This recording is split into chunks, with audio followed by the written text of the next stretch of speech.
Feel the power. Oh, I can feel it. Our moment of triumph approaches! It's Raw Talk. This morning's reading comes from the Book of Codavilla, Chapter 1. While Europeans are accustomed to being ruled by presumed betters, whom they distrust, the American people's realization of being ruled in the same way shocked this country into well-nigh revolutionary attitudes. But only the realization was new. The ruling class had sunk deep roots in America decades before 2008. Machiavelli compares serious political diseases to the Aetolian fevers, easy to treat early on when they are difficult to discern, but virtually untreatable by the time they become obvious. America's disease is all the more deadly for being bipartisan. Republican and Democratic office holders and their retinues share a similar presumption to dominate and show fewer differences in tastes, habits, opinions, and sources of income among one another than between both and the rest of the country. They think, look, and act as a class, almost as a caste. Although after the election of 2008, most Republican office holders argued against the Troubled Asset Relief Program, against the subsequent bailouts of the auto industry, against several stimulus bills and further summary expansions of government power to benefit clients of government at the expense of ordinary citizens, the American people had every reason to believe that many Republican politicians were doing so simply by the logic of partisan opposition. After all, Republicans have been happy enough to approve of similar things under Republican administrations. Differences between Bush's, Clinton's, and Obama's are of degree, not kind. Moreover, the 2009-2010 establishment Republicans sought only to modify the government's agenda, while showing eagerness to join the Democrats in new grand schemes, if only they were allowed to. Senator Orrin Hatch continued to dream of being Ted Kennedy, while Lindsey Graham set aside what is true or false about global warming for the sake of getting on what he imagined to be the right side of history. No prominent Republican challenged the ruling class's continued claim of superior insight, nor its denigration of the American people as irritable children who must learn their place. The Republican Party did not disparage the ruling class, because most of its officials are or would like to be part of it. The polls quantify what any observant person can see. The division between the ruling class and the country class has overwhelmed that between Republicans and Democrats. When pollsters ask the American people whether they are likely to vote Republican or Democrat in the next presidential election, Republicans win growing pluralities. But whenever pollsters add the preferences undecided, none of the above, or Tea Party, these win handily. The Democrats come in second, and the Republicans trail far behind. That's because while most of the voters who call themselves Democrats say that Democratic officials represent them well, only a fourth of the voters who identify themselves as Republicans say the same about the Republican office holders. Hence, our rulers, both Democrats and Republicans, gladden the hearts of some one-third of the electorate, most Democrat voters, plus a few Republicans. This means that Democrat politicians are the ruling class prime legitimate representatives, and that because Republican politicians are supported by only a fourth of their voters while the rest vote for them reluctantly, most are aspirants for a junior role in the ruling class. In short, the ruling class has a party, the Democrats. But some two-thirds of Americans, a few Democratic voters, most Republican voters, and all independents lack a vehicle in electoral politics. Sooner or later, well or badly, that majority's demand for representation will be filled. Today, few speak well of the ruling class. Not only has it burgeoned in size and pretense, but it also has undertaken wars it has not won, presided over a declining economy and a ballooning debt, made life more expensive, raised taxes, and talked down to the American people. Hence, in recent years, America's conviction that the ruling class is as hostile as it is incompetent has solidified. The polls tell us that only about a fifth of Americans trust the government to do the right thing. The rest expect that it will do more harm than good, and are no longer afraid to say so. The two classes have less in common culturally, dislike each other more, and embody ways of life more different from one another than did the 19th century's Northerners and Southerners, nearly all of whom, as Lincoln reminded them, prayed to the same God. By contrast, while most Americans pray to the God who hath created and doth sustain us, our ruling class prays to itself as saviors of the planet and improvers of humanity. Need more Grok Talk? Well, you can catch new shows Saturday mornings from 9 to 11 a.m. Eastern Time. Miss a show? Not a problem. Past shows are rebroadcast here daily from 9 to 11 a.m. Monday through Friday. Join us for 2 hours of unapologetic conservatism. And we're not just armed with opinions.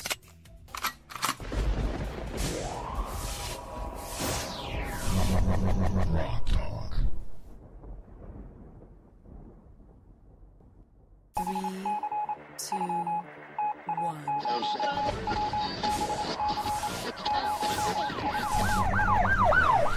We'd like to welcome you to another edition of Grok Talk, brought to you by New Hampshire's leading conservative blog site, GraniteGrok.com. We are your feared, extremist, right-wing, hard-charging, gun-toting, opinionated, outspoken, rabble-rousing, letter-writing, radio microphone-stomping conservatives and rational libertarians. So get ready for more news and opinion you could only get from GraniteGrok.com. Grok Talk.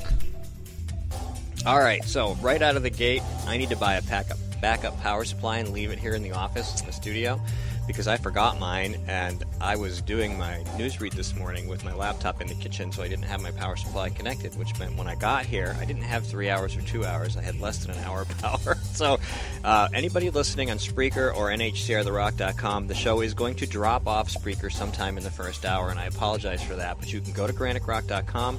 The video live stream is up and working, and you can watch the show that way.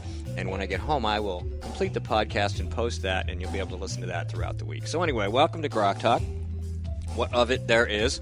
It's an inclusive, internal sort of Grokster sort of show this week. We have Susan Olsen here as our guest host, and we're going to talk about a host of issues with the lovely Susan Olsen. And, of course, we have Skip Murphy on the phone somewhere. I got to find the right button. Hey, Skip, you there? I am here. Hey there. All right. And so everybody's on board. Let's turn the music off and save some power. Mike Rogers is in Skip's chair commanding the video. And so here we go. We can start with the newsread. Obviously, there are lots of parallels in New Hampshire, which kind of lead us to the first topic that we were going to discuss, which is this week. The ruling class in the Judicial Committee, the Justice Committee, overwhelmingly, at least with a majority anyway, voted to advance Medicaid expansion. Another version, I believe. Is that correct? Actually, it's the Finance Committee, but I guess they it might, finance? they might as well be It was the Finance it was Committee. finance, swinging all the right. gavel. Okay. But, Something's in justice this week, and I can't remember what it is. I It have them was- confused. Well, that's better than what Trump was swinging. Well, it was shocking, I suppose, unless you are part of that ruling class, unless you don't stand in that committee room and look at the folks who are seated, because they're all lobbyists of some persuasion or the other. There were very few normal people in the audience, and they all were sitting there with their hands out, and if their hands weren't out, they were in your pocket. So it was an interesting. I know the legislature believes it has to go through the motions, okay, and put on this public display of yes, we're examining. First, it went to Health and Human Services, which was the policy committee, right, to decide whether or not little old Joe LaChance, who is the flag bearer for the establishment, in extending, reauthorizing Medicaid expansion for another 2 years, because, oh my goodness, it's going to expire in December of this year, and all those poor people were going to get dropped off the welfare rolls. So we have to have another 2 years to see whether or not the first 2 years, cost so much money that the state couldn't afford to take it into perpetuity. So passed the policy committee without even a hiccup. Only one vote against it. So it went on to the Finance Committee, chaired by Neil Kirk. Also at the head of the table were Ken Weiler, Lynn Ober, a number of other folks. And they went through the motions, God bless them, of saying, really, are you really going to steal from people? Are you really going to put your children and grandchildren into chains and eternal servitude to, I guess, make look respectable the money laundering that truly is Medicaid expansion?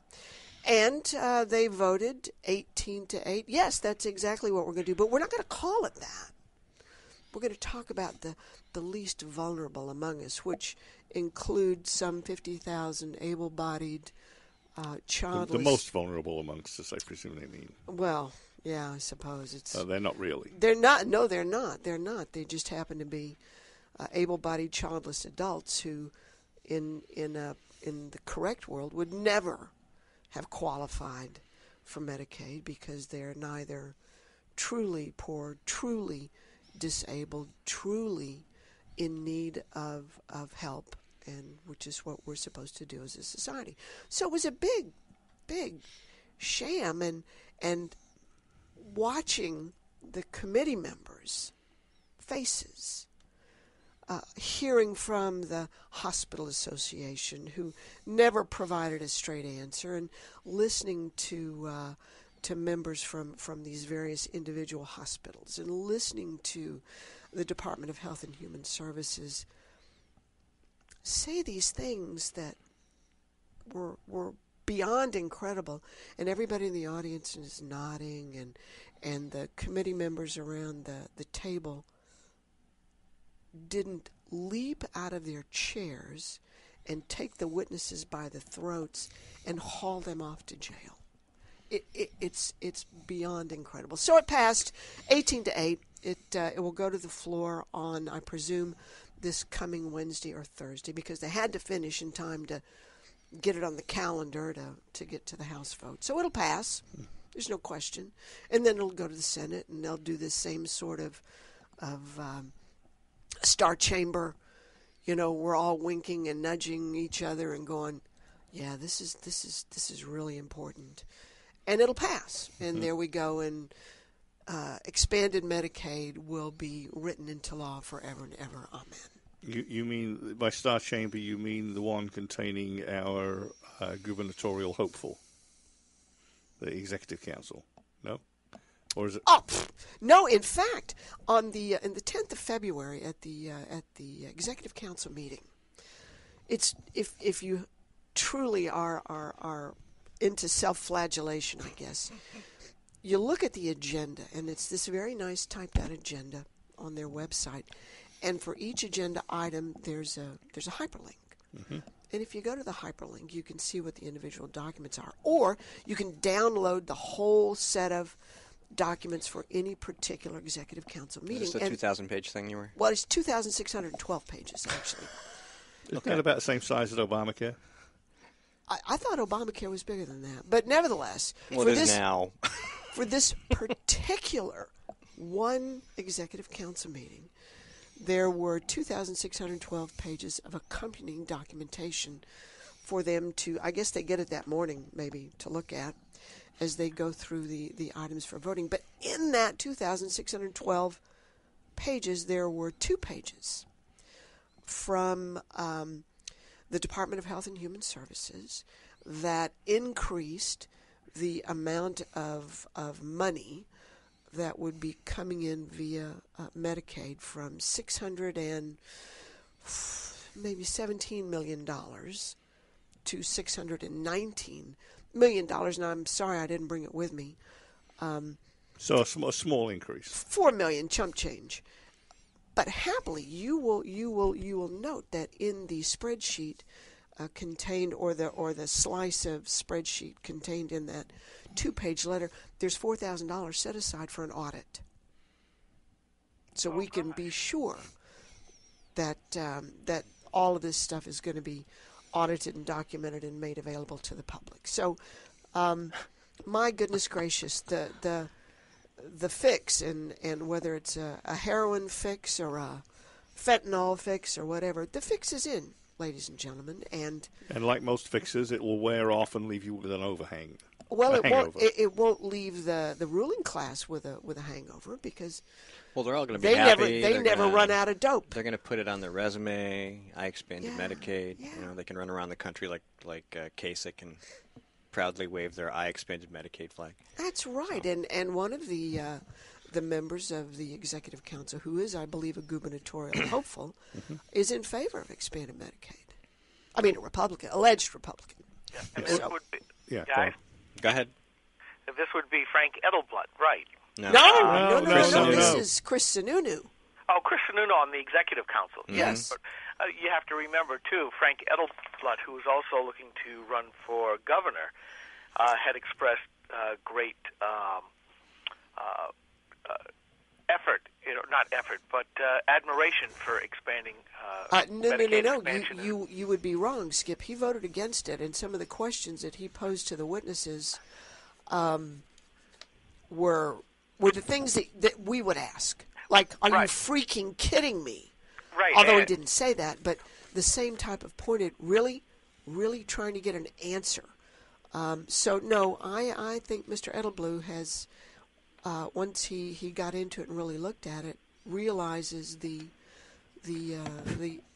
unalterable damage that this is going to do to New Hampshire and its way of life.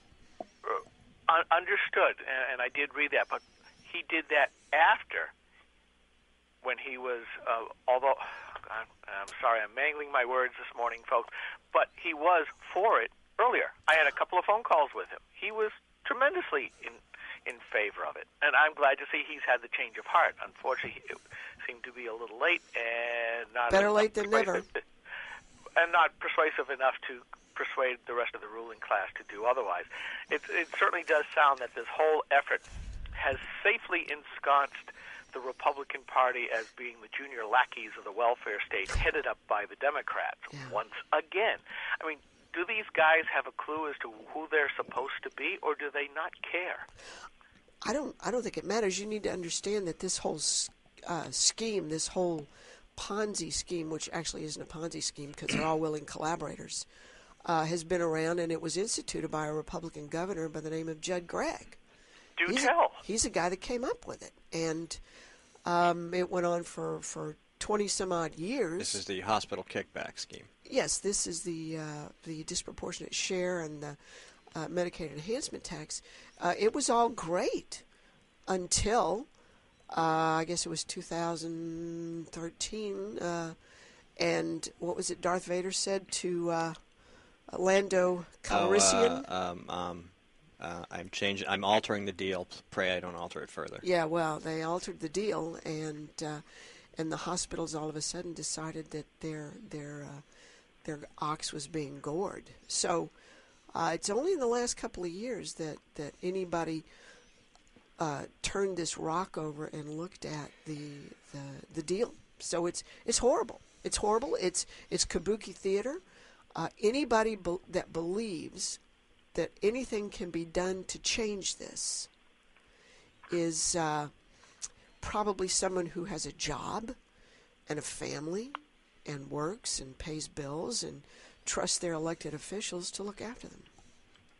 And isn't this the reason why, to tie it back to the news read of the reading of Cota Villa, we see lots of people, ordinary folks, fly over country rebelling against the ruling elite, this political class of all persuasions and parts of the island, and voting for people that one would never think would even get a shot at being voted for, because the people are revolting. Yep. People are revolting. All right, we're going to take a break. I since we think just the dropped politicians are revolting, but not in the same... Is he still on? Can you check? Call him back. Skip, you still there? Hello. All right, I'll put him on audition. You give him a buzz. We'll take a quick break. This is Grok Talk. We still have music, at least for another 60 seconds or so stay tuned. This is the Coalition of New Hampshire Taxpayers. We're located at 8 North Main in Concord, New Hampshire. This is the repository for all things conservative and municipal. So if you have a problem in your town, your school, your budget committee, the right to know law, and now at the top of our list is voter fraud. You have a tip for us, some information for us, you want to join or help us out, cnht.org.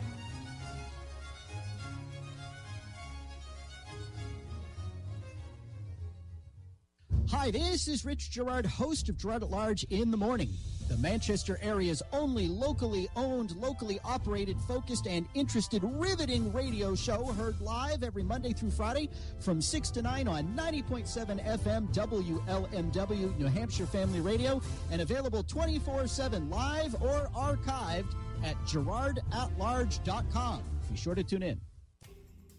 Need more Grok Talk? Well, you can catch new shows Saturday mornings from 9 to 11 a.m. Eastern Time. Miss a show? Not a problem.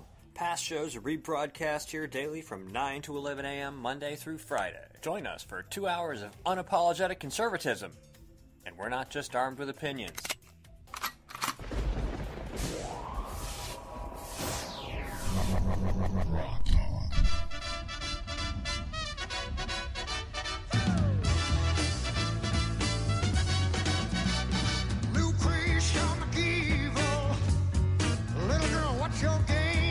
All right. Grog Talk with music still. See how long that lasts. So, Miss Susan would like to read something relative to the topic. Well, actually, this after doing a lot of looking and reading and studying and issuing right-to-know requests, many of which are still unanswered, I came up with a piece from the Josiah Bartlett Center. And anyone listening and who is concerned or wants to understand what really happened and why there's nothing we can do about it, if you go to Josiah Bartlett's website and look up an article from 2013 called Meet the Met, M-E-T, which is a Medicaid enhancement tax. That's the deal that got altered, right? And caused all the trouble. So let me read you the summary, and then there's a couple of things within here that I'd like to read because I want to make sure that I get this exactly correct. So the summary here, the Medicaid enhancement tax. New Hampshire adopted the Medicaid enhancement tax as a means to leverage federal matching funds without imposing any real tax liability on hospitals. Now, you can dissect that sentence any way you want. But after 2 decades, budget writers finally ended the practice that became known as Metascam by turning this phantom tax into a real one. Faced with a new multi-million-dollar tax liability, New Hampshire hospitals took the state to court and started paying closer attention to how much they owed. As the legislature struggles to understand a huge source of state revenue that went without much oversight for 20 years, how they change the Medicaid enhancement tax will have expensive implications for state budget and state hospitals for years to come. This paper will outline the history, blah, blah, blah. Now,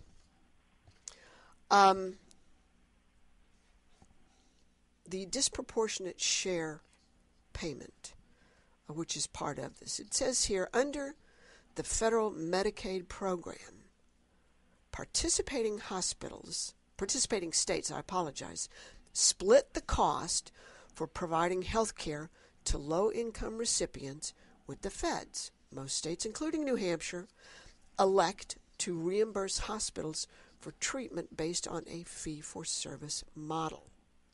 Reimbursement rates are set by state officials but must be approved by CMS. Now, in New Hampshire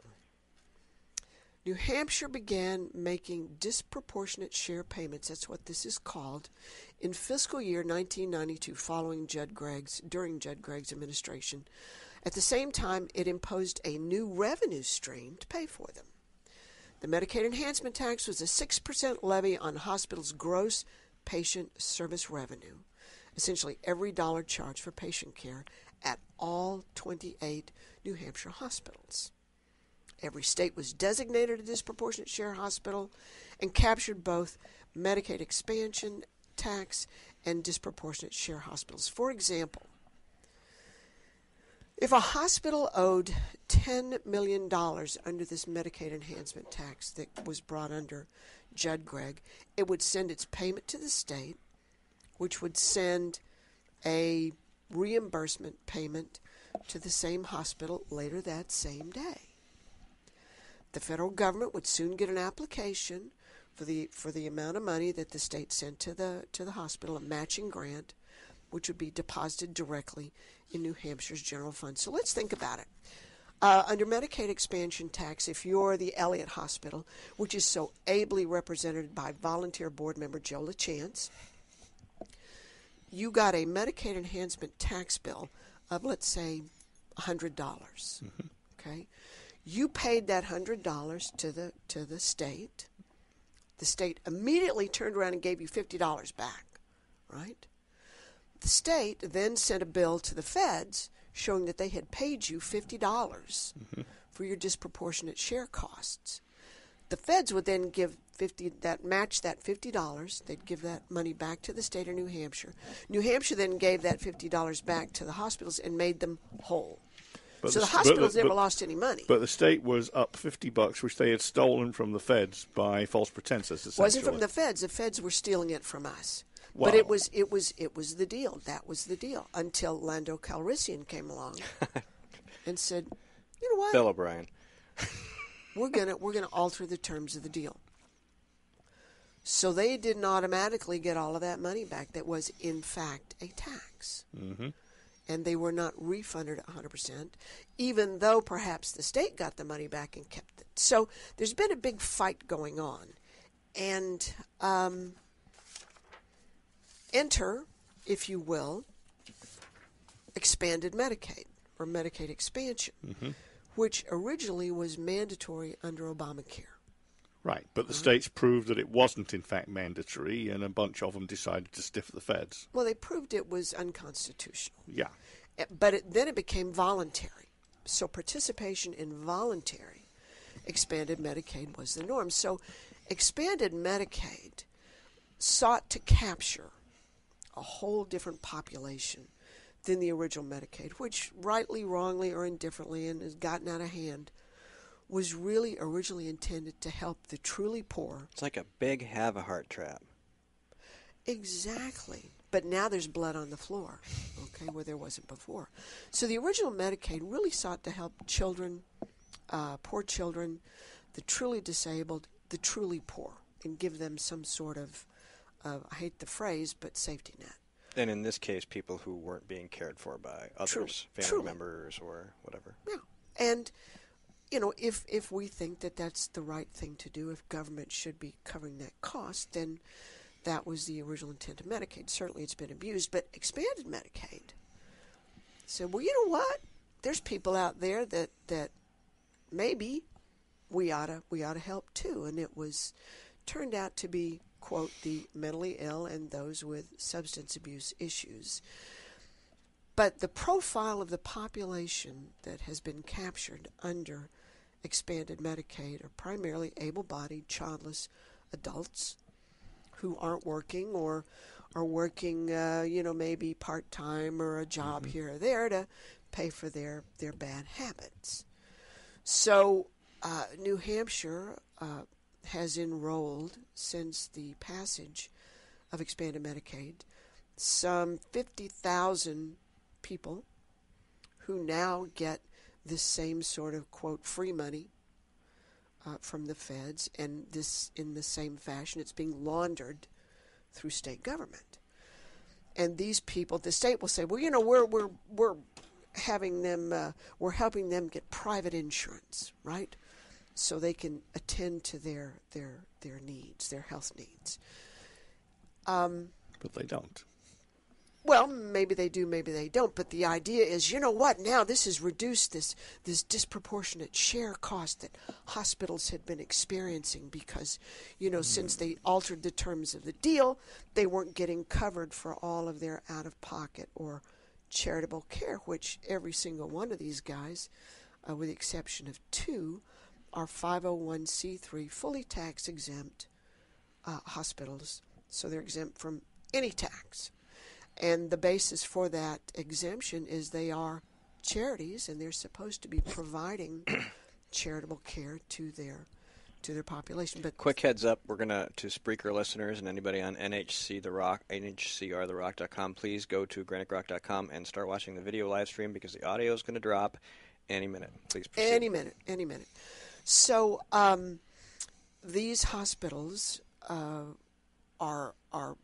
getting a fair majority of their charitable expenses covered already, and because the tax, the Medicaid expansion tax, is in fact a, quote, real one to the hospitals, it appears that they have increased their costs or charges because that lowers the exposure of their patient revenue stream to the tax. So it's a bit of a bigger scam, but nevertheless, nevertheless, the DHHS, the legislature, and all these folks saying disproportionate share costs have dropped dramatically because they've laundered money from another source in the form of, quote, private insurance to cover the costs, alleged costs, of this less than vulnerable population who walk into the emergency room because they've, I don't know,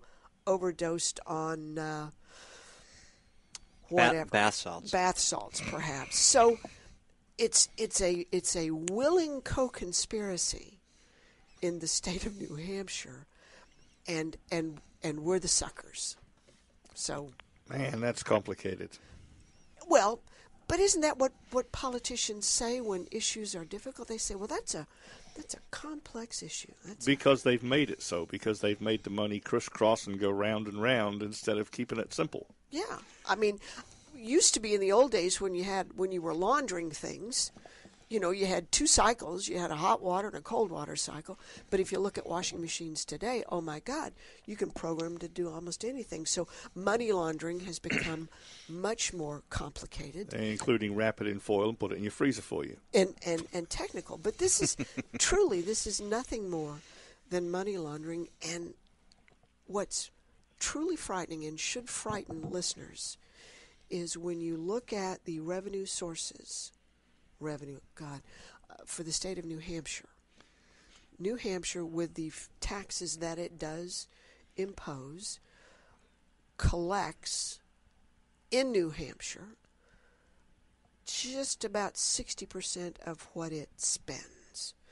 The rest of that money is taken from taxpayers here and other states, sent to Washington, and then they divide it up and send it back. How do we claim that this is a donor state if, in fact, 40% of our budget comes from federal tax monies? Unless, of course, the federal taxes paid by our citizens are more than that 40%. Well, we do still have an above-average annual income in the state of New Hampshire. It used to be one of the highest. I don't know if it still is. It's what, 61,000? 62,000. 61,000. Yeah. But the funny thing is, they say, well, we're just getting our tax dollars back. Well, let me ask you a question. Have either of you gotten any of those tax dollars back? No. Mike? Skip? No. You there? I am. Did you get any of those tax dollars back? Of course not. But that is just like the. We totally lost your volume. But I mean, it's the same old thing. That whole phrase of the most vulnerable among us. We have to get our tax dollars back. They're both equivalent covers for the same thing. And you look at this, and I haven't posted it yet, but both our senators, Ayotte and Shaheen, went to hat in hand to ask for another $600 million more. And I look at that as an absolute affront. Because they're fleecing federal taxpayers to be able to pay for this. And yet here, to be able to bring that back to New Hampshire, even as the folks here with Medicaid Expansion are saying, hey, we need Medicaid Expansion so we can solve our opiate crisis. It's like, I'm sorry, get your acts together, except they both just don't seem to understand, we're getting this free money so that New Hampshire taxpayers won't have to foot the bill. Well, last time I looked, most of the people that I see around me, and probably all those people who were lobbying as well, Susan, as you went to these hearings, are all federal taxpayers, and I bet you not. There you go again. There he goes again. Well, yeah, there he goes again. We're not going to cut you off, Skip. Speak up when you can hear us properly. Your audio got interrupted. You're going to have problems with your cable company. Well, Wait, can you hear me now? Yes. Yes, we can. Yeah, so, I look at this and I just get utterly frustrated. And again, back to the newsread of the You're gone again. Yeah, back to the newsread. Well, as part of this research yesterday, I stumbled across something called DSRIP, which I don't remember the full acronym, but this is a $150 million. The drip with an S in it. The drip with an S in it. Water torture. It's $150 million that was announced January the 5th of this year that's supposed to be used for all sorts of innovative programs and management for substance abuse and mental illness problems. And I'm thinking January 5th. Well, it turns out that it's another waiver, quote, that the state gets. So when you look at the timing of last November's, oh my God, oh my God, oh my God, we got to have a special session to address substance abuse when they'd been stealing from the alcohol fund all these years.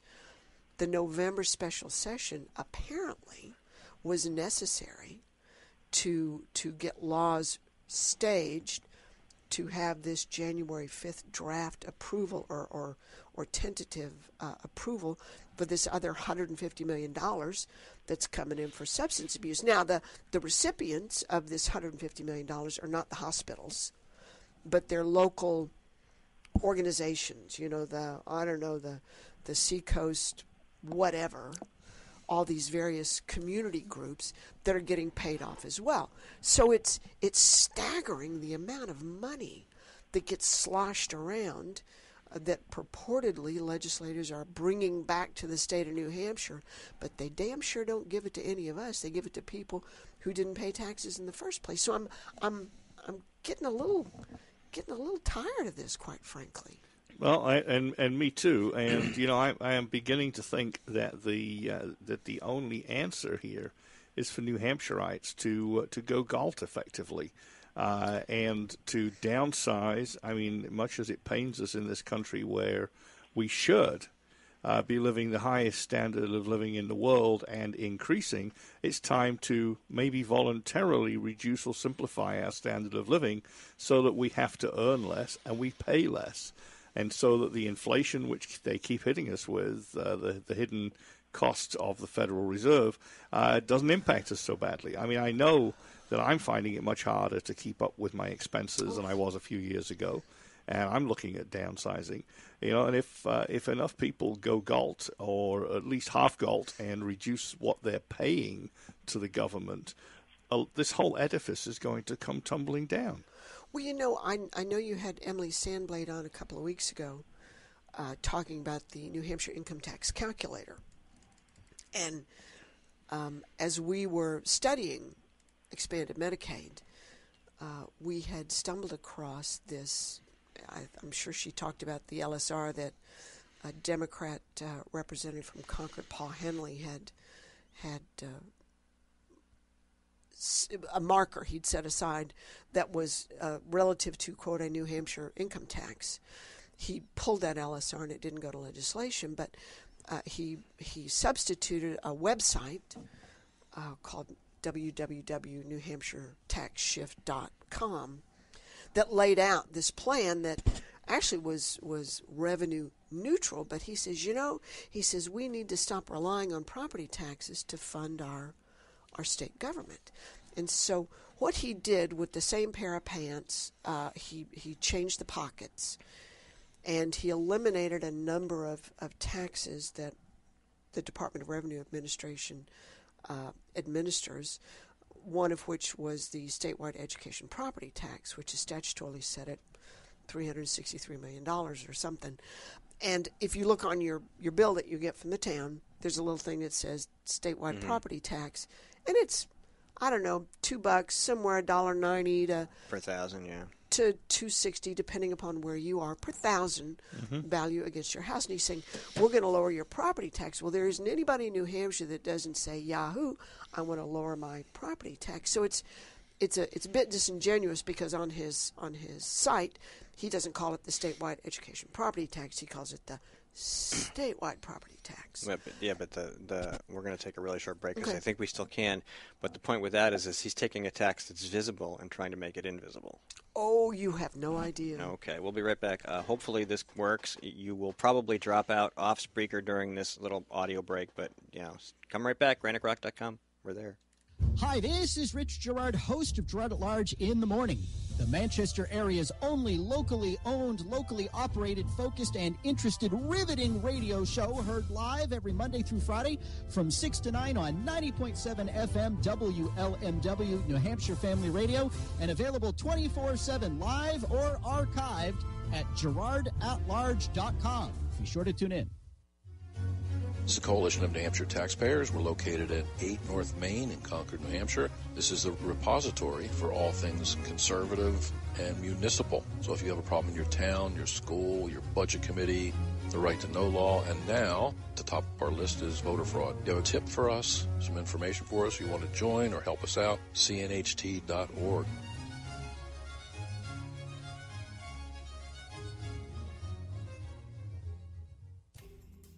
Need more Grok Talk? Well, you can catch new shows Saturday mornings from 9 to 11 a.m. Eastern Time. Miss a show? Not a problem. Past shows are rebroadcast here daily from 9 to 11 a.m. Monday through Friday. Join us for 2 hours of unapologetic conservatism. And we're not just armed with opinions.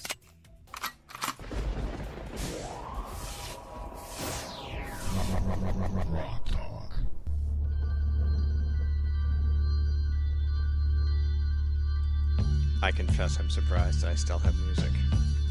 Any minute now, it's gone. It's gonna burn down that GOP and dance in the smoke. All right, so just so you know, we're not going to just talk about Medicaid. Lots of things happened this week. We'll get to probably Super Tuesday debate. Union leader Christy Carson's out. Trump snubs CPAC. Rubens is challenging Ayotte. If he loses the primary, Stark 360 will run Andrew Hemingway in the general to steal votes to get her out of Washington. A couple people were arrested this week. We have Trans-glaciers to talk about. We have Trans-glaciers. We have Trans-glaciers to talk about. Important. And then maybe if we have time later, we'll talk about vandalism in Rhode Island. But anyway. Those damn trees. Which was just too funny. Too funny. That is so... we'll talk about it later. All right. So thank you, Spreaker people. NHCR the Rock people. I'm serious. We really are. I'm like at 2%. I'm close to 2%. My laptop's going to shut off. I'm going to lose my Spreaker stream. Please go to granicrock.com and watch the video Ustream. Now you can see me.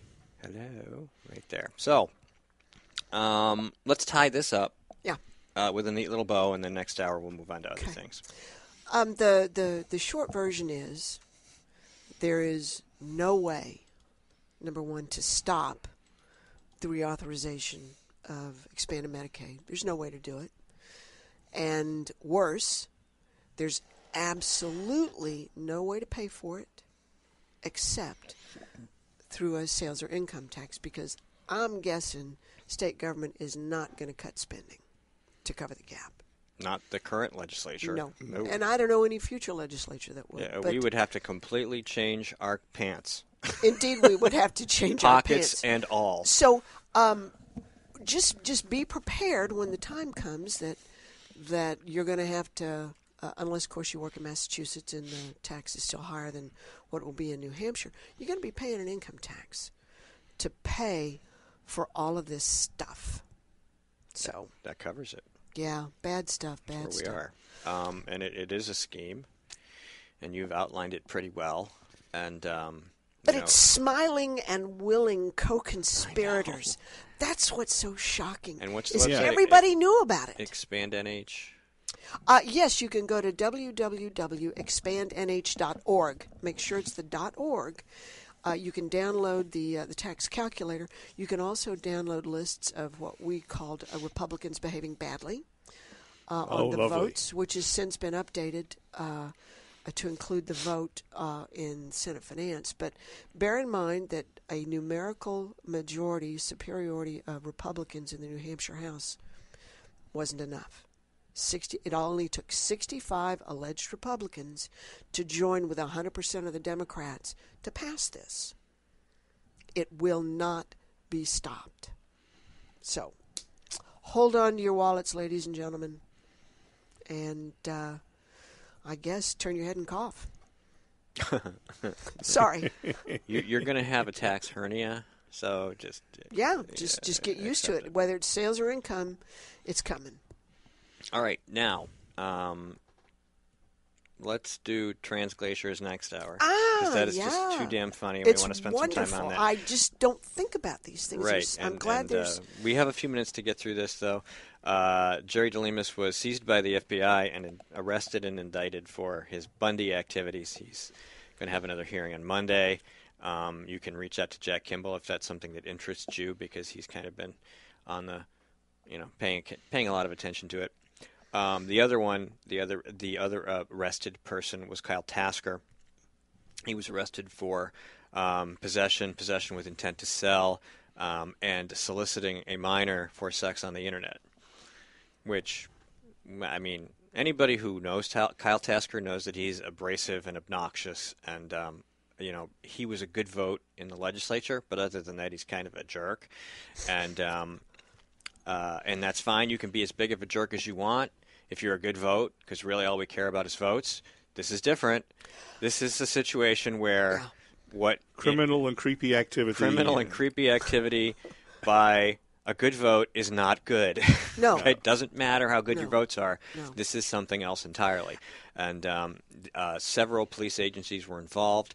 Initially, people were like, oh, well, why did they just target him? Well, if you read the affidavit, if you read the police report, you know why they targeted him, because he solicited sex from a 14-year-old, and they did it again when the police sat down to pretend to be them. And so, he offered them drugs. He admitted to making money selling drugs to pay for his drugs. He made Apparently he's quite a cook. He made some very specific Tasker comments. meth lab zincs? Yes, some very specific comments about sex with a minor. And so he's not in custody because I guess he no canaries or coal mines involved. Bail was paid or whatever. They did? Quarter of $1 million cash? $150,000 bond or something was. No, it was cash. Cash. $250,000 cash. I don't know. I read somewhere that somehow he was out on some kind of bond or something. Wow, maybe. But maybe that's not true. I don't know. But anyway, he's in a little bit of trouble. Well, there's no way to fill that seat either because state law says that no special elections can be held after March 15 in the second year of a session. And so he has has an empty seat. He, of course, rightfully in this particular case, a number of people have said he should resign, but he doesn't need to until he is actually convicted. Well, I suppose. And even then, if he was a Democrat, he could still get reelected from jail. Well, I think if I heard some of the interviews correctly, that the House does have the ability. Oh, yes. To remove him. They can vote to remove him, and I suspect they will. I suspect they will. Because I hope this they do. particular legislature. Yeah.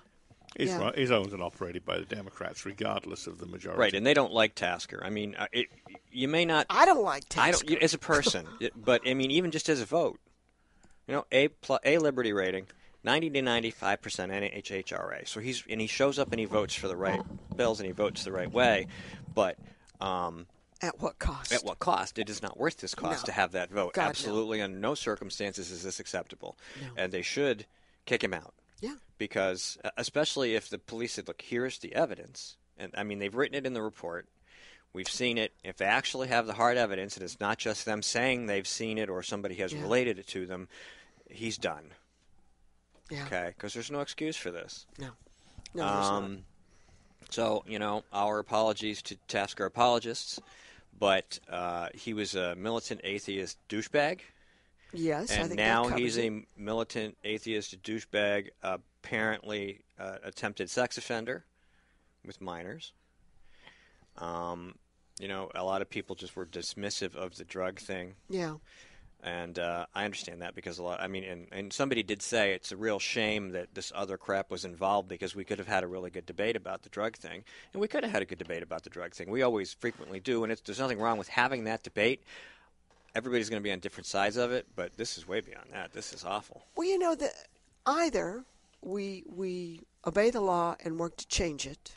Correct. Or we just respect the laws that we like, and then that just makes us Democrats. Right.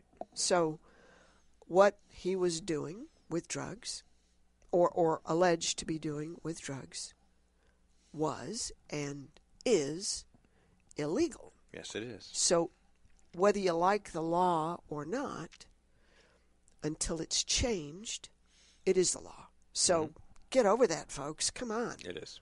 Come on. Oh, and that's very true, and that's the whole thing. I mean, you're supposed to work within the system and within the process, and it's not beyond working within the process, except for Medicaid expansion. And it's all legal. It's all legal. It is all legal. Yeah. That's just it.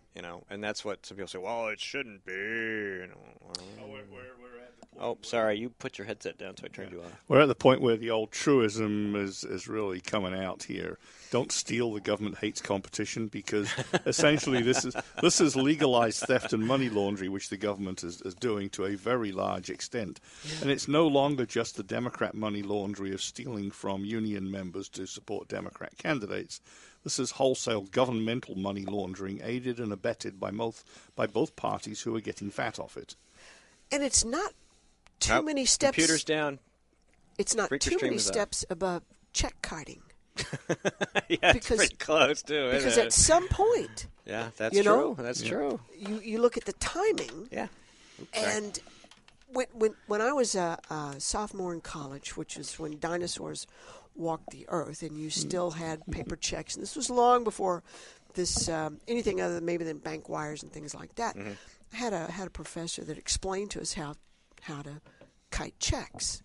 And he says what you do is you open a bank account in New York, and you open one in Seattle, and maybe you open one in Brownsville. And with check written on the bank in Seattle, you open an account and you deposit $1,000, okay? And the bank on the East Coast thinks you have $1,000, and you just keep that. It's like juggling. It's the same thing, kiting checks and juggling. As long as you can keep it all up in the air, it works. This is not going to end well. Medicaid expansion and Medicaid and all of this disproportionate share stuff is going to collapse. Mm-hmm. And just, you think the sky is falling with Chicken Little, it's going to get tough. Yeah. At some point we should have John Stephen in to explain all of this stuff to us, because he knows how this stuff works mathematically better than almost anybody. He has aided and abetted states to maximize their take from Medicare and Medicaid, essentially. Wasn't Greg Moore a policy analyst at DHHS? Yes, he was. Yes, he was. He knows this too, I imagine. He does. Yeah. We could certainly have him in. But both of these guys are experts and have looked at it from the inside. As long as the federal government is bribing the states to do stuff, you may as well maximize your take. And it's exactly what happened here. Yeah, and one of John Stevens' areas of expertise is to analyze this for the states to make sure that they don't get shortchanged by the federal government. So my grandfather used to say that it's a perfectly justifiable profession, but not one that I'm particularly keen to see going on. Yeah, well, my grandfather used to say that pigs get fat and hogs get killed. Mm-hmm. And greed, unfortunately, is fattening these pigs to the place to where they may end up as hogs, and they may get slaughtered. So, and we are the unfortunate bystanders and innocent parties when all the flesh starts dropping. So. Yeah. Ugly. But I would urge you, go to the Josiah Bartlett Center for Public Policy, Google the article Meet the Met, M-E-T. It's from 2013. Do not drink while you are reading this, at least not near anything electrical, or maybe have something to numb the pain. But it's shocking and eye-opening, and unless people understand what's being done to us, we can't stop it. No. But knowing the truth and being able to name what it is has some value. Yeah, I mean, at all levels of government, it is legalized theft. And this has accelerated since 1913, when they stole our senators. They implemented a national income tax that allowed the federal government to steal the money with which to bribe the formerly sovereign states, and then they instituted the Federal Reserve to print and debase the currency, of which the first fallout was, of course, at the beginning of the Depression, when the gap between printing and reality became large enough that they had to confiscate all the gold and sell it back to you at a higher price. And it hasn't gotten any better since. And of course, Nixon liberated the dollar to sink into the black hole. Yeah. Well, the shame of it is when people believe that their elected representatives truly have their interest at heart. All an elected representative should be doing is making sure that your liberty is expanded, not contracted. Right, and the problem is that legislatures at all levels, even the little ones in the towns, want to be doing something. They want to be seen to be doing good. They want to be seen to be responding to Rahm Emanuel's crises, and all of that ends badly. We're going to get a roundabout and solar array. How are those crises doing for Rahm right now? Even Democrats want him gone. Yeah, I think he's in danger of being taken out by mobsters in the street in Chicago. It's not going well at all. But momentarily lost direction there. Sorry, I derailed your train of thought. You're just saying government at all levels want to be seen as doing something, and you're absolutely right. Yes, they do. So right. So what I like is the way the First Amendment opens. Government shall make no law. Stop right there. That's enough. Because most of the time there's no reason to make a law. No. And well, now, unless you're Rhode Island. Yeah, right. Well, we'll come. Well, yeah, we will definitely be getting to that shortly. I'll let Steve read that. Yeah, they branched out into new territory, and all the residents want us to be leafed alone. Ooh. You're nice. Needling them, aren't you? They're pining for smaller regulations. It's a new branch. It's a new. We'll have to tell you what it is. They're looking for what cover. A bunch of saps. That's great. I think we've beaten that bush. Well, I think you're nuts. Oh, pine cones. Yeah. All right, so we have 4 minutes left in this segment. Technically, that's the whole point. Except for naturalization, immigration, trade, external, and treason, the federal government has no business making laws whatsoever. I think they got the treason part down pretty well because they're committing it against their own people.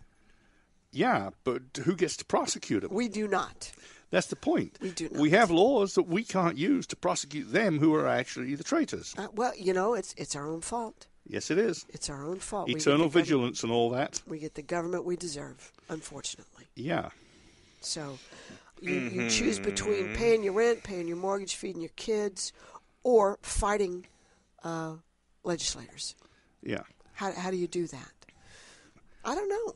I suppose in New Hampshire, the simple fact that there are 400 people in the House. Yeah. You can at least approach your local legislator and make them feel uncomfortable.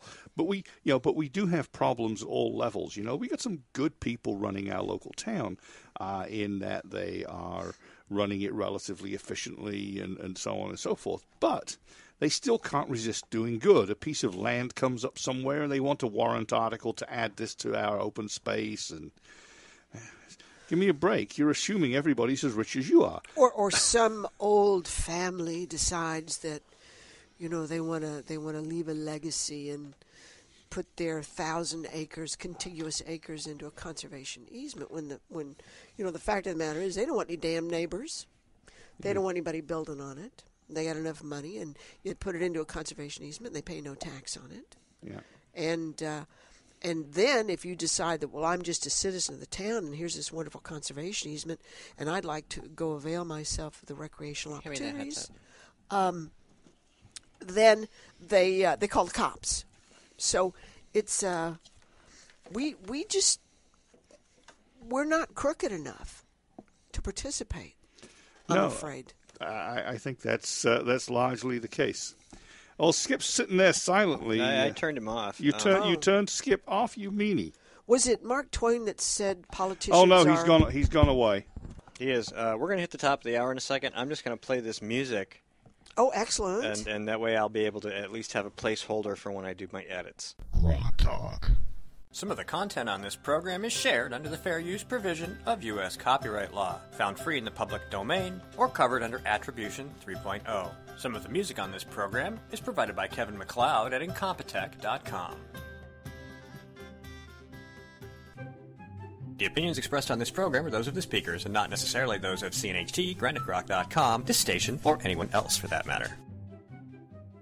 From the CNHT studios in Concord, New Hampshire, just a few blocks from the New Hampshire State House, this is Raw Talk. Oh, feel the power.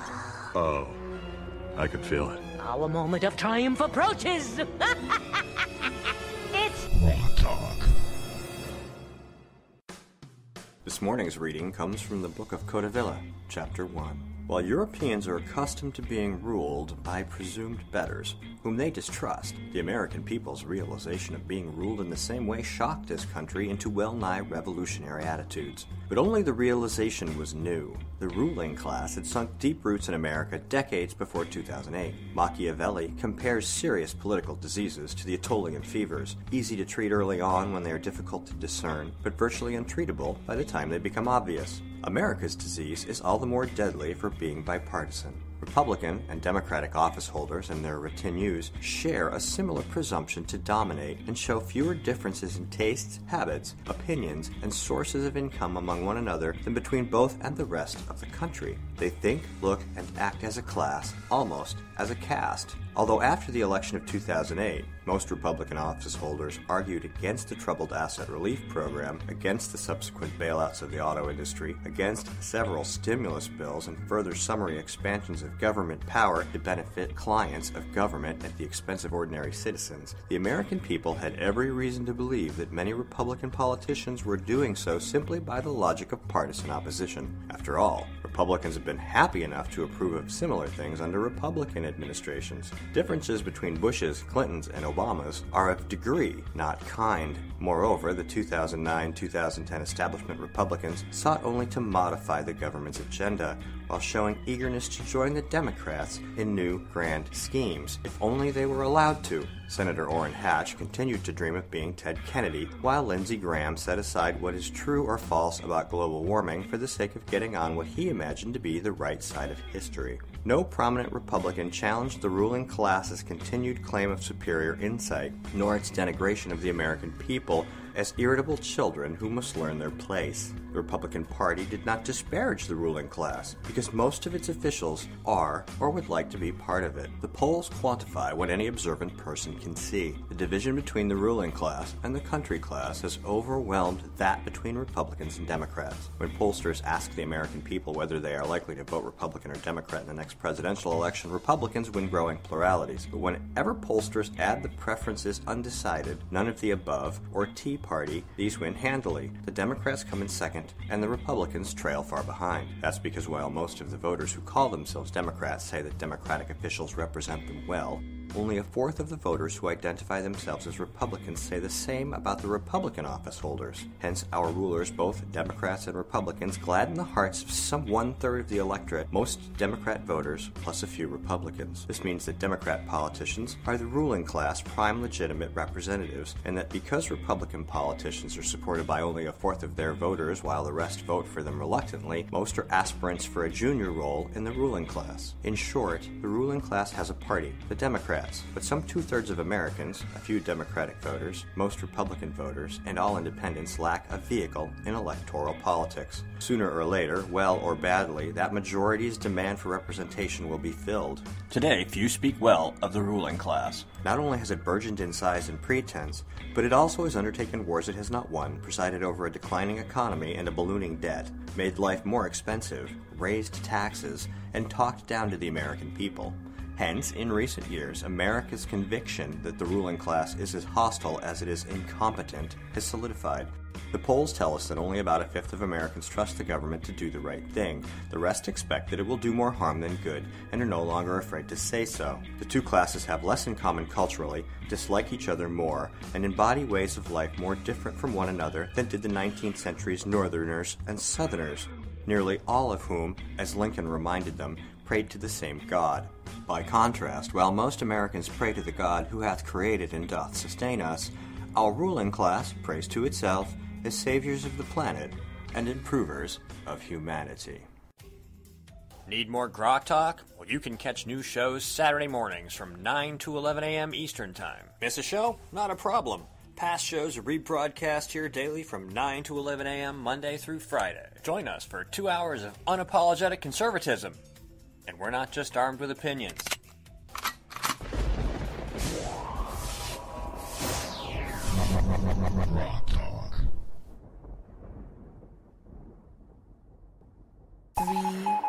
2, 1.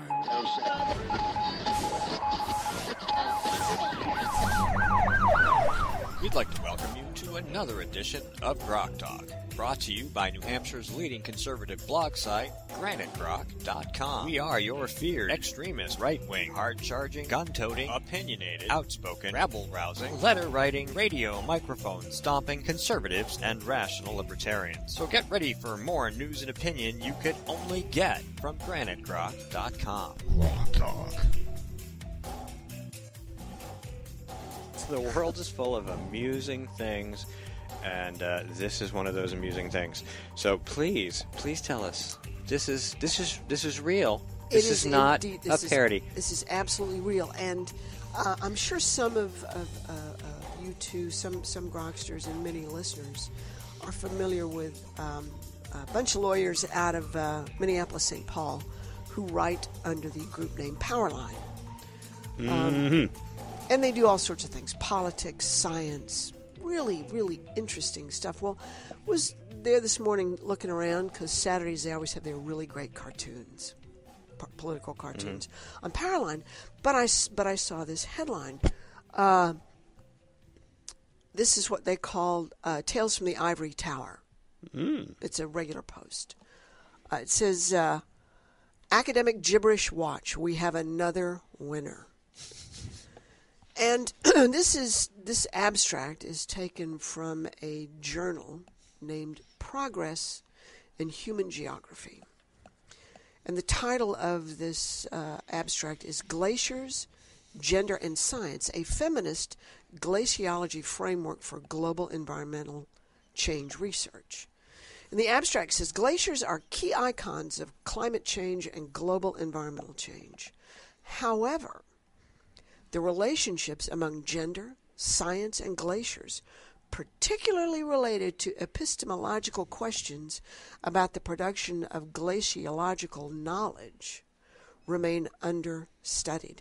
This paper thus proposes a feminist glaciological framework with 4 key components. 1, knowledge producers. 2, gendered science and knowledge. 3, systems of scientific domination. And 4, alternate representations of glaciers, merging feminist post-colonial science studies and feminist political ecology. The feminist glaciological framework generates robust analysis of gender, power, and epistemologies in dynamic social ecological systems, thereby leading to a more just and equitable science and human ice interactions. Now, they passed along the New Hampshire legislature last year that banned bestiality. Now, whether they banned human ice interactions, I'm not sure. That being said, the boys at Powerline say, yeah, I too was sure this was a parody, but in fact the lead author is the associate dean at the University of Oregon. He says, well, do they really sit around and say, gee, the gender of that glacier is uncertain to me. It might be a transglacier, perhaps reversing course in the next cycle. We'll have to cross-reference it with my post-colonial epistemology thesaurus. Why not? Notice a recent Paris Agreement on climate change that has, among other nonsense, this paragraph.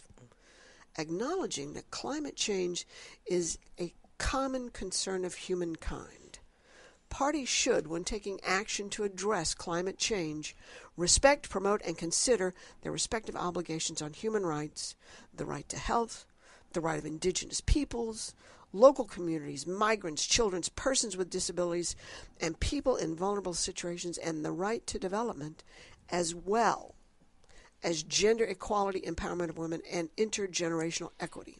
Now, the money quote here is the boys at Powerline to end it with this sentence. It says, this is why you get Trump. And I think they're right. You know, a couple of things. And not that I have a problem with Trump, but what sort of unbelievable crap on a cracker is this? How do you tell the gender of a glacier? Do you pick it up and turn it over? What I want to know is how do you establish trigger warnings for transglaciers when the environmentalists start talking about how they're receding? Exactly, but this human ice interaction has me very troubled. It does. Well, it's always been said that feminazis are ice queens. There you go. I hadn't considered that. I think you're and right. from a very old folk song, a thing's a phallic symbol if it's longer than it's wide. So glaciers are symbols of male oppression. So this is why we got this feminazi, transgender not glacier if they're study female group. glaciers. See, that's the whole thing. What They gender may are simply they? they may simply identify. Or they may identify. Correct. Right. They may. But how do you know? Are there tests? And would it be legal or illegal for them to dip into the wrong ocean? Indeed. They could. Yeah, what oceans can we?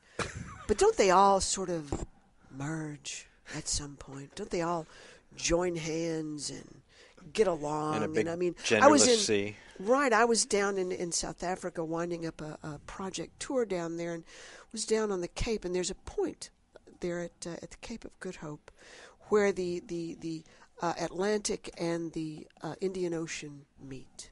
Right. Very turbulent, I believe. Looked very peaceful. It was. Okay. The colors were different, but you probably can't say that. But there was a marker, and so I stuck my toe in one and then the other, and was able to bring my toe back safely. But apparently there are lines of demarcation, and whether glaciers can absorb different oceans. Are oceans gendered? I don't know. How can a glacier have a gender if an ocean isn't gendered? What? You need a grant to study this. Mm-hmm. You should apply for a grant for this. I bet you could fund your entire operation with a grant on whether or not the gender of oceans. You might be able to. Maybe these trans glaciers qualify for expanded Medicaid. They might. They might. I mean, you get $701.53 a month for your insurance. You get the same amount of money for receding Medicaid, because there is no receding Medicaid. That is correct. So I think that that whoever this person is, really, their mother needs to take them by the ear, put them in a timeout, and beat the crap out of them. This is what you get with those courses.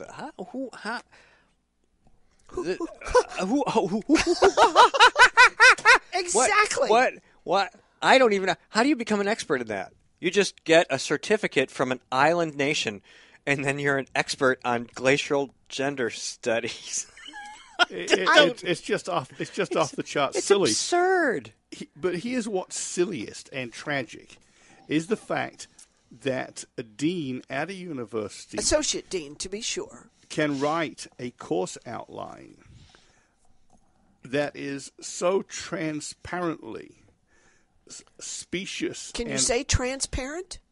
Are there transparents? There are transparents, yes. Yeah.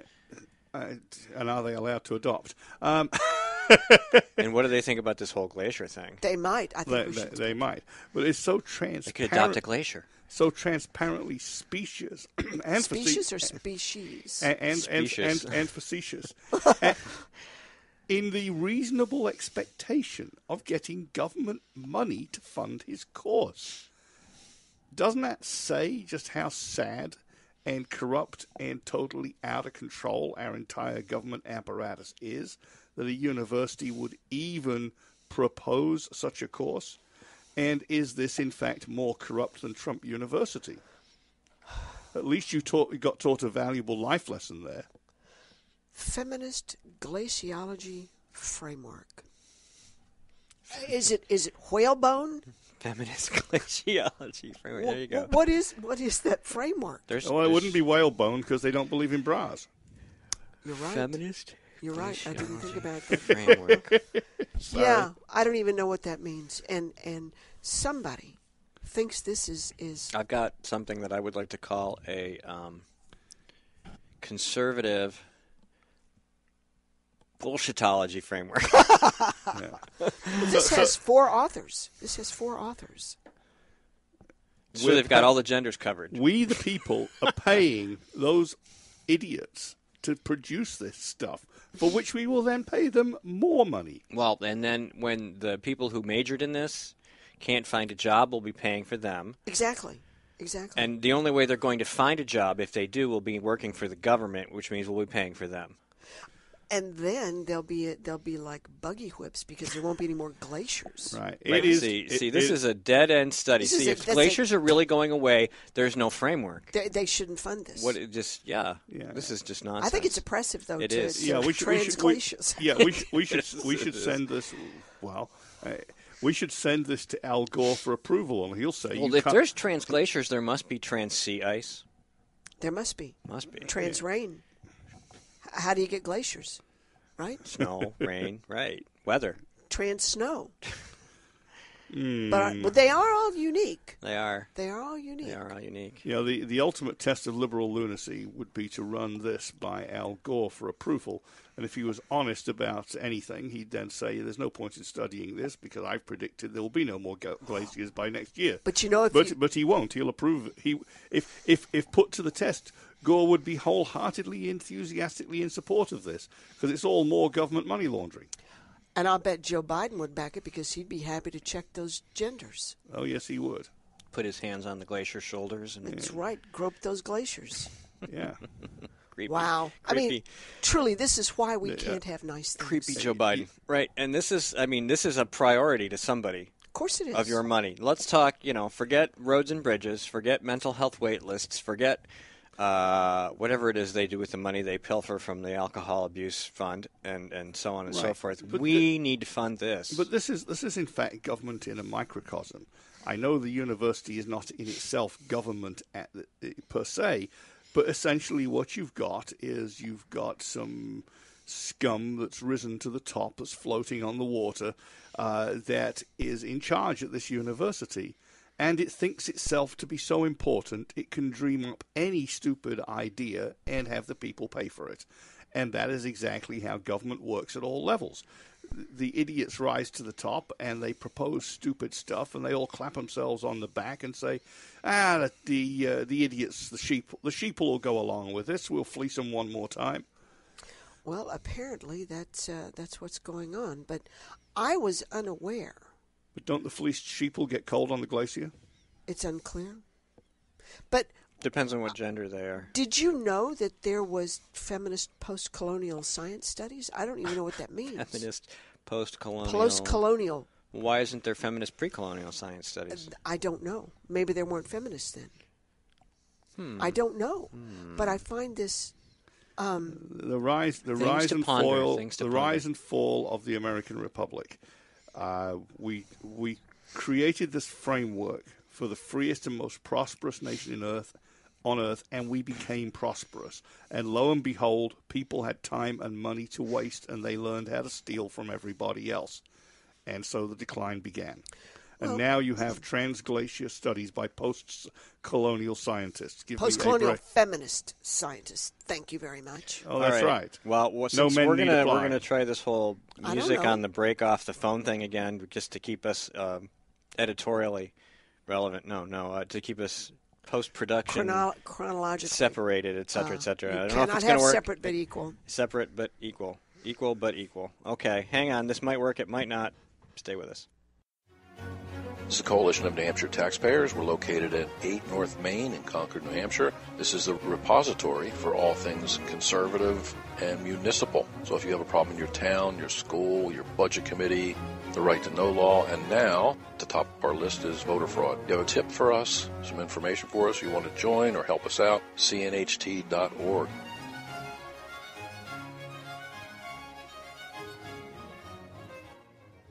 Hi, this is Rich Gerard, host of Gerard at Large in the Morning, the Manchester area's only locally owned, locally operated, focused, and interested riveting radio show, heard live every Monday through Friday from 6 to 9 on 90.7 FM WLMW New Hampshire Family Radio, and available 24/7 live or archived at gerardatlarge.com. Be sure to tune in.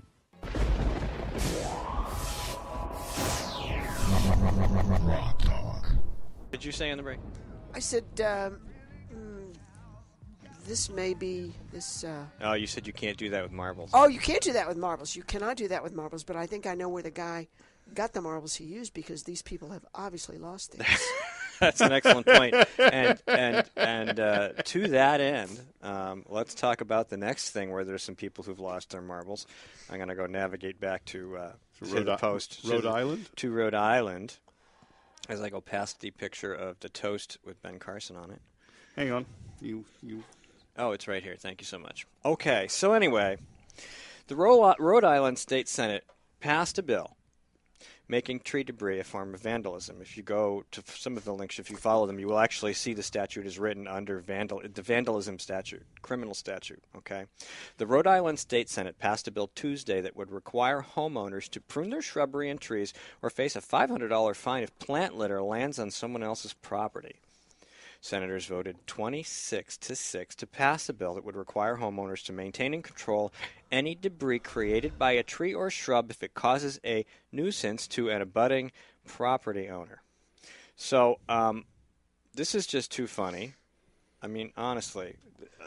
Tree debris. Tree debris. So they tried to pass this last year, and it failed in the House. So anytime the wind blows and some twigs snap off or something a little larger, you got to go around and bag it and tag it on your neighbor's lawn. So this guy, let's see where here. He actually says the bill sponsor, Democratic Senator Frank Ciccone, said he introduced the legislation after listening to concerns about pine trees from residents in his Silver Lake district of Providence.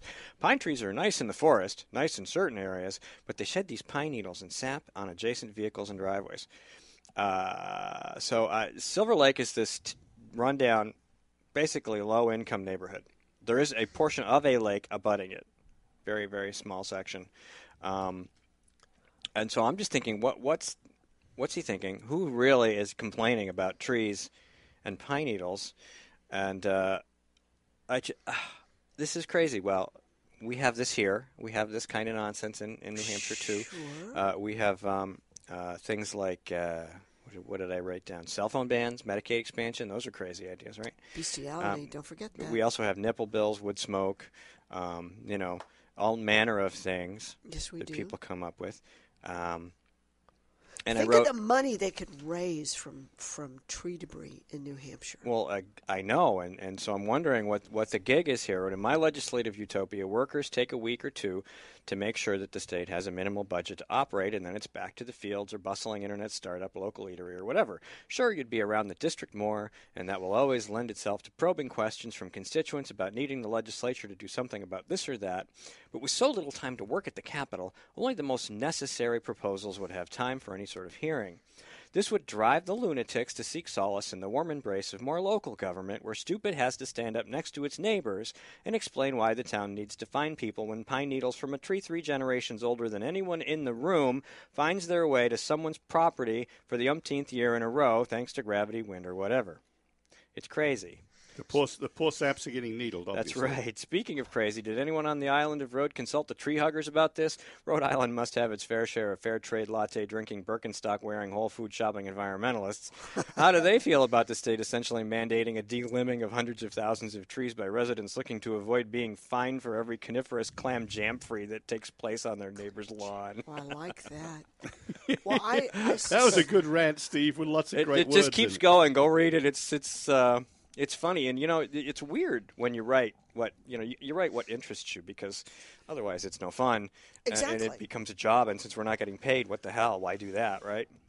And somebody John Burt posted a link to the bill, and a snippy little quote from somebody who was making fun of basically that because it's stupid. And I started writing about it, and all these ideas start popping up in your head, and then the next thing you know, I'm looking for words like clam jam-free. Clam jam-free, I love that. That's a wonderful word. I'm going to have to look that up. You will. It's a Scottish word. You won't find it in a regular dictionary. But if you go to Wikipedia, I think you can find the link through Wikipedia to actually just search the definition. You'll eventually get to it. It means a lot of things. It's a good word because it also means a crowd of rabble. Yeah, you didn't read it from get it from Bill O'Reilly. No, I did not. I don't watch Bill O'Reilly. You're far more erudite than he is. Thanks.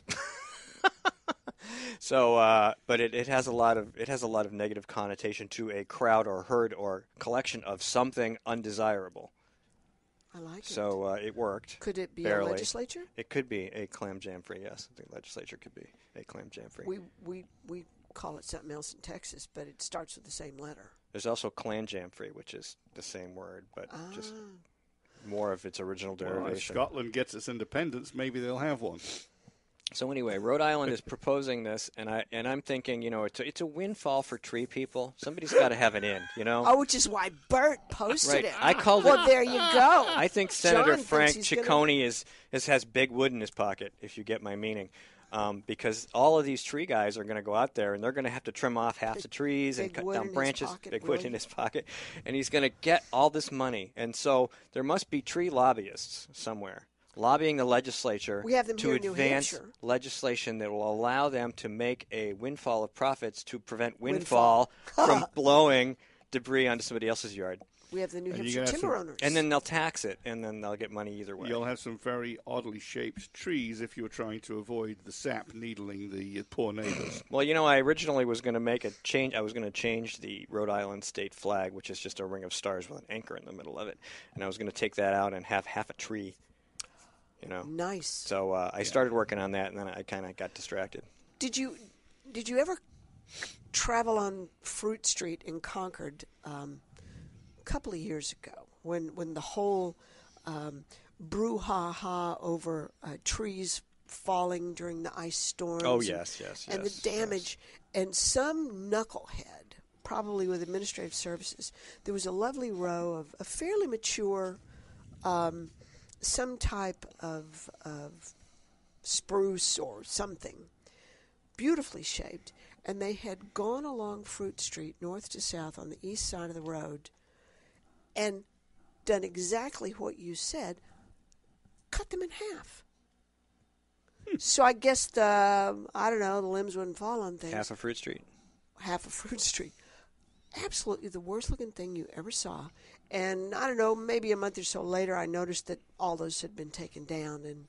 Well, it's interesting because somebody had tried to pass legislation that would require a setback from wires, above ground wires, of trees, like 30 feet or some guy. I mean, there already is. I know, but there wasn't, and so any trees that were near power lines, they wanted to cut back a certain number of distance, and I'm like, well, you might as well just cut them all down because there's so many damn trees in the state, anywhere near a street. Right, you're going to just basically have this strip. Well, believe it or not, and I know many people are not fans, including Jim Rubens, are not fans of the old power companies. But public service, when it was public service, and the others, have within their companies arborists. Mm-hmm. And their job is to ensure that trees and power lines do not mix. They are not in some sort of glaciological framework. But when we had that horrible ice storm and so many limbs came down on power lines, there was a huge move afoot to completely change how the utilities manage their tree trimming operations. And, they come through every couple of years and trim the errant branch here and there. Mm-hmm. Well, the funny thing is, all of a sudden, all the smart set, the ruling class, decided that they didn't want it to apply to, what do they call them, scenic roads, where their properties are out in horse country or wherever, and they've got these lovely old elm trees or maple trees or oak trees that cross the road and provide this beautiful shade cover. No, they didn't want the power companies to have any right to cut those trees down because they were pretty, and they added to the property value.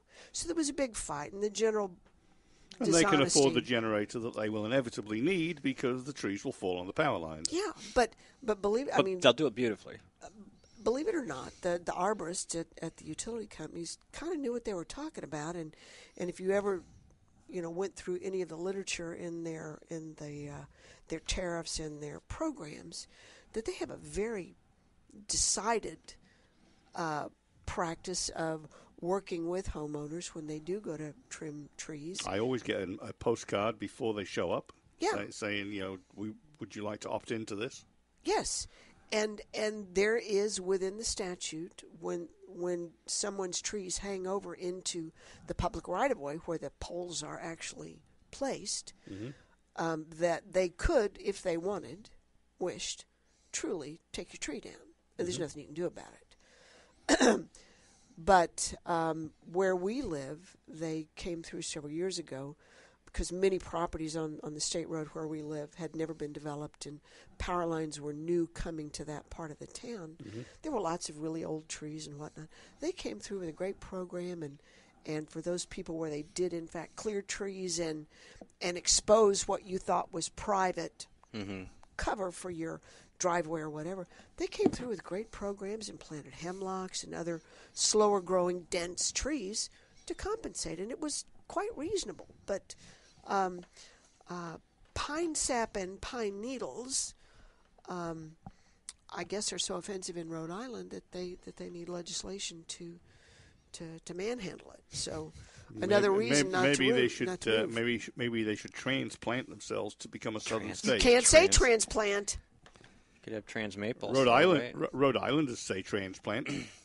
If you live in Rhode Island, Cynthia Chase is a transplant from Rhode Island. Yeah, if you live in Rhode Island and you were not born there, you could have moved there the day after your birth. You're a transplant for the rest of your life. It's the way. That's Rhode Island terminology. Well, I've only been there a couple of times, and I didn't much care for it. But it was so, by the time you blink, you're out of it anyway. So who cares? I'm from Texas. We have gas stations on the interstate that are bigger than Rhode Island. And did you try any of Mayor Cianci's cuisine? Who? Buddy Cianci, the guy who was in charge a couple of times and in jail once. I recognize the name. Yeah. I recognize the name. He was Rhode Island? He was actually into cooking, so you got jokes about Buddy Cianci's marinara sauce, now available in the can. Did he cook books? He was charged with several sorts of corruption. Okay. Excellent. Which in Rhode Island is, again, an integral part of government. Well, it certainly seems to be coming that here in New Hampshire. Oh, yeah. Really disappointing. Yeah. You come here from somewhere else because of what you thought it represented or what you believe it represents. And I'm beginning to think. Well, we should start a poll. How long before our governors and speakers of our House end up going to jail for corruption? I mean, there's a timeline for this. It's been going on in Illinois for years. Massachusetts has a record, I think.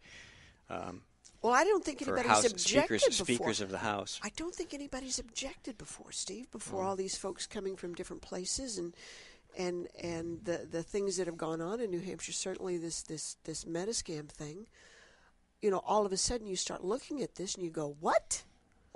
And the people who've been, glad handing each other all these years and partners in activities, there is this tide of people moving to stop it. So how long does the containment last? I don't know, but at some point, somebody is going to complain, and somebody's going to have to pay attention. Probably not in my lifetime, but... Well, yeah, you kind of wonder, My wife's like, where are we going to move? I'm like, well, probably Texas. But well, my passport's good. I mean, I was born there, so... Yeah, I have to find work, but, We do wonder whether Texas can manage to maintain its independence. It's got its own cronyism, at least, built into the government. But when you look at the scale, okay, you can lose yourself in Texas. You can move somewhere amidst those millions and millions of people and find a place and be left alone. Here in New Hampshire, it's not so easy. Right. So, and Texas, for all of its whatever, the legislature meets every 2 years for 120 days. Right. And they get stuff done, and it works. Yep. So why can't we do that here? Well, we've certainly talked about it, but, it's given where we are, the amount of progressivism we're surrounded by. Yeah. And you can include Canada. And the influx of Democrat immigrants. Yes. From these foreign lands across our borders and their influence on, these people come here and they get involved. Yeah. They come here to get involved. They come here to bring the poison from where they left to us. And they've been very good at it. And a lot of them run as Republicans in districts where they can't get elected any other way. And they get elected to school boards and committees and budget committees and everything else. And they just poison the water.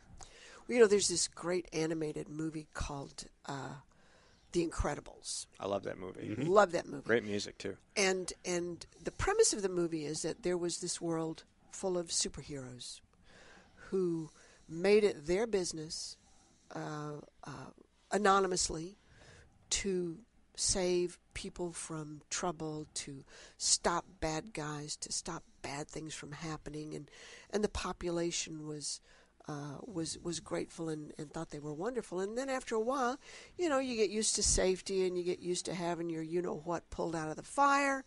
And so maybe when the superhero came in and accidentally, banged up a building or a road or damaged somebody's car, people took offense to it and they decided to outlaw them. And some of these superheroes went into retirement and hiding. They were relocated and trying to have a normal life, and all of a sudden the world never gets rid of bad guys. No. And the good guys found themselves compelled to try and stop things. Well, there was this one bad guy who came out who had admired Syndrome, the superheroes, and wanted to get even because the superheroes didn't want him to get involved because he was little and he might hurt himself. Well, he had this great line in the movie that is so applicable. He said, when everybody's special, nobody is. Mm-hmm. And that's where we are. These people want nobody to be special. They don't want New Hampshire to be special. Except for them. They want to be special. Except for them, because... they're little ruling class specialists. Right. So if New Hampshire is no different economically, politically, or socially from Massachusetts or Maine or Vermont or New York, then if all states are the same, then you have no advantage to move somewhere else to vote with your feet. Mm-hmm. Happily, we can still vote with our feet. And those people who said, this is enough. I came here for a reason. The reason no longer exists, and I can't change it despite my best efforts. Bye-bye. So at what point does the population shrink to where you run out of money? Margaret Thatcher said, socialism is great until you run out of other people's money. And I think New Hampshire's sort of on that glide path. I think since if all the Free Staters come, I'll give them a couple of years to see what they can do. I think part of what's going on, and I'm sure there are black helicopters outside, but they're listening. Getting all of this no jammed through, all of these horrible things passed into law to discourage. Certainly an income tax will discourage people from coming here. Mm-hmm. And what if this is why this is all happening? To stop those people who've come in and looked around and said, wait a minute, this is not right. This is not how you're supposed to live. If there's no reason to come here, if nobody's special. All right, we're gonna go ahead. What if Cynthia Chase is winning the battle? She may be. She kind of is right now. She kind of is. But you can always turn the tide as long as we can still talk and speak and vote, and there's a chance that we might be able to turn around. We're going to take another quick break here just for placeholders' sake, and we'll be right back to finish up the program. This is a coalition of New Hampshire taxpayers. We're located at 8 North Main in Concord, New Hampshire. This is a repository for all things conservative and municipal. So if you have a problem in your town, your school, your budget committee, the right to know law, and now at the top of our list is voter fraud. You have a tip for us, some information for us, you want to join or help us out, cnht.org.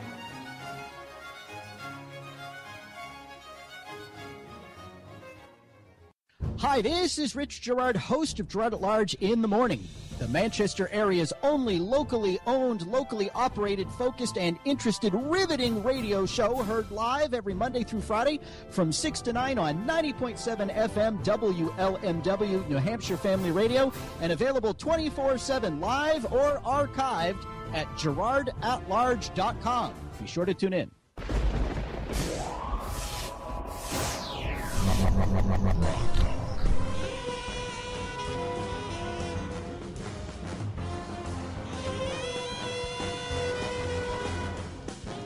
Alrighty, that's enough of that for our little placeholderishness. Turn the microphones back. We're back. Grok Talk, brought to you by GraniteGrok.com and the Coalition of New Hampshire Taxpayers. We are coming to you live, semi-live, trans-live. From the Palatial Studios. From the Palatial Studios in Concord, almost every week. Please check back for the podcast. Check us out on Spreaker, Stitcher, TuneIn, iTunes, and iHeartRadio. We are, of course, also on Ustream for a couple weeks till those cycle out, but sometimes we're on YouTube. The audio is on YouTube. When I post to Spreaker, the audio automatically goes to my YouTube page, Steve McDonald. So you can hear it there, or you can listen to it, like I said, on any of your mobile devices, anywhere, anytime you want. They're all there on the internet for you to fisk and parse and to aggravate you or enervate you as you see fit. So we're going to try to close up with some local news items. There's a lot of things that did happen this week. We pointed out a few of them. We had a Super Tuesday. There was a debate, and we had the union leader walked back its support from Christie, wiping its brow, going, wow, that was dumb. Ben Carson was almost out and then finally out. CPAC is going on this weekend. A year ago, I took the Trump bus to CPAC. Did you? I was on the Trump bus. Wow. Wow, that's nice. And so my role was to go there, and I could get to be at CPAC. All I had to do was stand in the lobby when he came in and applaud, and nice. That was my job. And I did that, and then I went back to being at CPAC, which was cool. And I did call the show from CPAC. I think I remember the that. rare occasions when I was wasn't actually in the studio.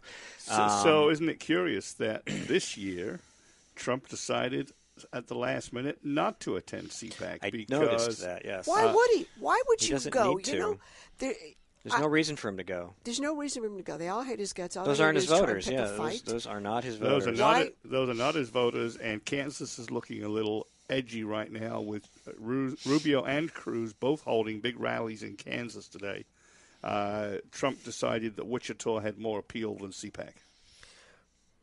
And he should, because, I mean, his voters are, I think we've discovered, it's all about the ruling class thing. The reading into newsread, that crap, it all leads to the point where people have said, and, Angelo Codavilla called it in 2010 when he said that the electorate that's not represented is going to get pissed off, and for good or bad, they are going to react. And this is them reacting. We have people who are conservatives, libertarians, solid right-wing Republicans who love Trump, and they don't care that you have no clue what he's going to do or where he's going to go.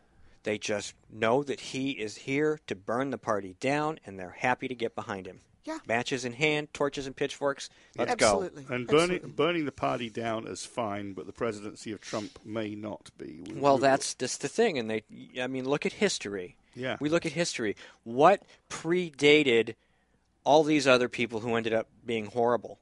Or great, either way. Yeah. Either way. People frustrated at their government and following a populist. I mean, you could say you had Nixon in decline, you had Ford, who was nobody, you had Jimmy Carter, who was a reaction to that, which was awful, and then luckily we got Reagan. Okay, that's not always how it goes. Sometimes you start out with Bismarck,